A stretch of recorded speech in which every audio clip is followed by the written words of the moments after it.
नमस्कार विद्यार्थियों, आज हम उदारवादी राष्ट्रवाद के संदर्भ में आपसे चर्चा करेंगे। ब्रिटिश शासन व्यवस्था की दमनात्मक नीतियों के विरोध स्वरूप भारत में राष्ट्रवाद धीरे धीरे और भी ज़्यादा बढ़ने लगा।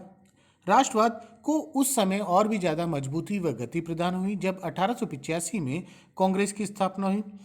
1885 से 1947 तक भारत में राष्ट्रीय आंदोलन के द्वारा जो भारत को स्वतंत्रता मिली। 1885 से 1905 तक का जो दौर है वह है उदारवादी राष्ट्रीयता का दौर माना जाता है। 1906 से 1919 तक उग्र राष्ट्रीयता का काल के तौर पर जाना जाता है और 1920 से 1947 तक राष्ट्रीय आंदोलन में गांधी युग के तौर पर जाना जाता है। आज हम 1885 से 1905 तक जो उदारवादी दौर रहा है उसके बारे में हम चर्चा करेंगे। उदारवादी कार्यक्रम, नीतियों और व्यवस्थाओं के बारे में आज हम आपसे चर्चा करते हैं। उदारवादी जो ब्रिटिश शासन व्यवस्था के को उपयोगी मानते थे, ब्रिटिश न्यायप्रियता में विश्वास करते थे और उनका मानना था कि भारत में जो भी सुधार हो वह धीरे धीरे हो। वह क्रमिक सुधार में विश्वास करते थे। वह समय समय पर आवश्यकता अनुसार अंग्रेजों के सम्मुख अपनी मांगे रखते थे। उनकी मांगों को यदि हम देखें तो भारत मंत्री, भारत परिषद का अंत, केंद्रीय और प्रांतीय परिषद का विस्तार करना, भारतीयों को उच्च पदों पर नियुक्ति देना आदि समय समय पर विभिन्न प्रकार की मांगे रखी गई हैं। उदारवादी राष्ट्रवादियों की जो कार्य पद्धति थी उनके बारे में हम चर्चा करते हैं। ब्रिटिश सरकार के प्रति राष्ट्रभक्ति। उदारवादी ब्रिटिश ब्रिटिश शासन व्यवस्था के प्रति पूर्णतः आस्था रखते थे। उनका विश्वास था कि ब्रिटिश शासन व्यवस्था भारत के लिए उपयोगी है और इससे भारत का विकास होगा। अंग्रेजी न्यायप्रियता में विश्वास। उदारवादी ब्रिटिश न्यायप्रियता में पूर्ण अटूट विश्वास रखते थे। अंग्रेजी न्याय व्यवस्था को वह भारत के लिए उपयोगी मानते थे। अगला, ब्रिटेन के साथ संबंध भारत के हित में। उदारवादियों का मानना था कि ब्रिटिश शासन व्यवस्था, ब्रिटिश शिक्षा पद्धति, ब्रिटिश व्यवस्थाओं के द्वारा संचार और यातायात के साधनों में जो सुधार और योजनाएं का क्रियान्वयन किया जा रहा है वह भारत के लिए उपयोगी है। स्वशासन के जो कार्य किए जा रहे हैं वह भारत के लिए उपयोगी है। उदारवादियों के द्वारा समय समय पर ब्रिटिश व्यवस्थाओं के द्वारा जो भी नीतियां कार्यक्रमों को अंजाम दिए गए वह पूर्णतः संतुष्ट व आश्वस्त थे। उनका मानना था कि ये भारत में जो भी नीतियों को अंजाम दिया जा रहा है वह भारत के लिए उपयोगी है। क्रमिक सुधार में विश्वास। उदारवादियों का यह मानना था कि भारत में जो धीरे धीरे सुधार हो रहे हैं, जो भी व्यवस्थाएं अंजाम दी जा रही हैं ब्रिटिश प्रशासन से वह संतुष्ट थे। उनका मानना था कि भारत में जो व्यवस्थाएं अंजाम दी जा रही हैं ब्रिटिश व्यवस्थाओं के द्वारा वह पूर्णतः संतुष्ट व सही हैं और उनका क्रमिक सुधार में पूर्णतः विश्वास था। उदारवादियों का लक्ष्य राजनीतिक स्वायत्तता प्राप्त करना। उदारवादियों का जो अंतिम लक्ष्य था राजनीतिक स्वायत्तता को प्राप्त करना था।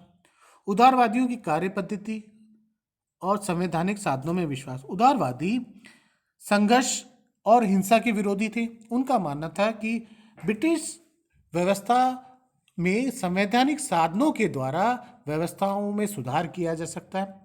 यदि हम देखें तो प्रार्थना पत्र, स्मृति पत्र, प्रतिनिधि मंडल आदि के मार्ग को अपनाकर वह ब्रिटिश शासन व्यवस्था को महत्वपूर्ण व उपयोगी बना सकने के लिए इन मार्गों को महत्वपूर्ण मानते थे। उनका मानना था कि प्रार्थना पत्र, स्मृति पत्र और प्रतिनिधि मंडल के द्वारा ब्रिटिश शासन व्यवस्था से संपर्क करके विभिन्न समस्याओं को सुलझाया जा सकता है, जबकि इनके आलोचक इन कार्य योजनाओं, इन व्यवस्थाओं के को गलत मानते थे। उनका मानना था कि प्रार्थना पत्र, स्मृति पत्र, प्रतिनिधि मंडल जो राजनीतिक भिक्षावृत्ति के तौर पर दिखाई देते हैं।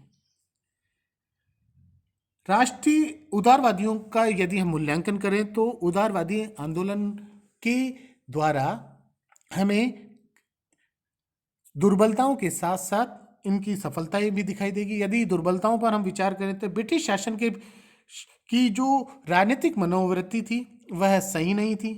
उदारवादियों के समय ब्रिटिश शासन व्यवस्था केवल स्वार्थपरक नीति का ही उपयोग कर रही थी।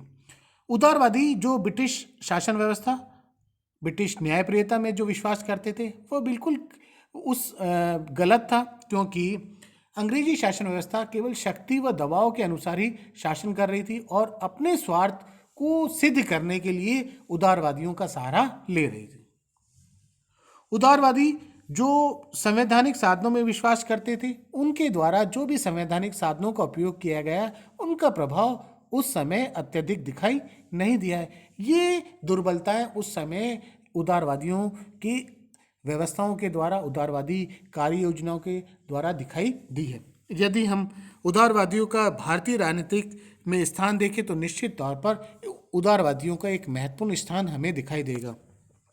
उदारवादियों द्वारा ब्रिटिश शासन व्यवस्था की दोषों को जनता के बीच उदारवादियों के द्वारा समय समय पर ले जाया गया है। उदारवादियों द्वारा ब्रिटिश शासन व्यवस्था की नीतियों, कार्य योजनाओं, व्यवस्थाओं को में जो भी दोष थे, उनको उदारवादियों के द्वारा समय समय पर जनता के बीच ले जाया गया है, वह भी उदारवादियों के द्वारा, और इससे भारतीय जनता को राजनीतिक शिक्षा मिली। उदारवादियों के द्वारा भारतीय राष्ट्रीय आंदोलन को गति मिली, भारतीय राष्ट्रीय आंदोलन को मजबूती प्रदान हुई और भारत को जो स्वतंत्रता प्राप्त हुई है उसमें भी उदारवादियों का एक महत्वपूर्ण योगदान रहा है। और उदारवादियों के द्वारा ही जो सुधार की व्यवस्था, प्रशासन में व्यवस्थाओं में जो सुधार की जो पहल हुई है वो उदारवादियों के द्वारा हुई। उदारवादियों के संघर्ष के द्वारा, उदारवादियों नीतियों के कारण भारत में समय समय पर जो थोड़े सुधार हुए हैं वह एक नई पहल के तौर पर दिखाई देते हैं। तो यदि हम देखें तो भारतीय राष्ट्रीय आंदोलनों में उदारवादियों का महत्वपूर्ण योगदान रहा है और उदारवादियों के द्वारा भारत को जो स्वतंत्रता मिली है उसमें उदारवादी आंदोलन का भी एक महत्वपूर्ण योगदान रहा है। धन्यवाद।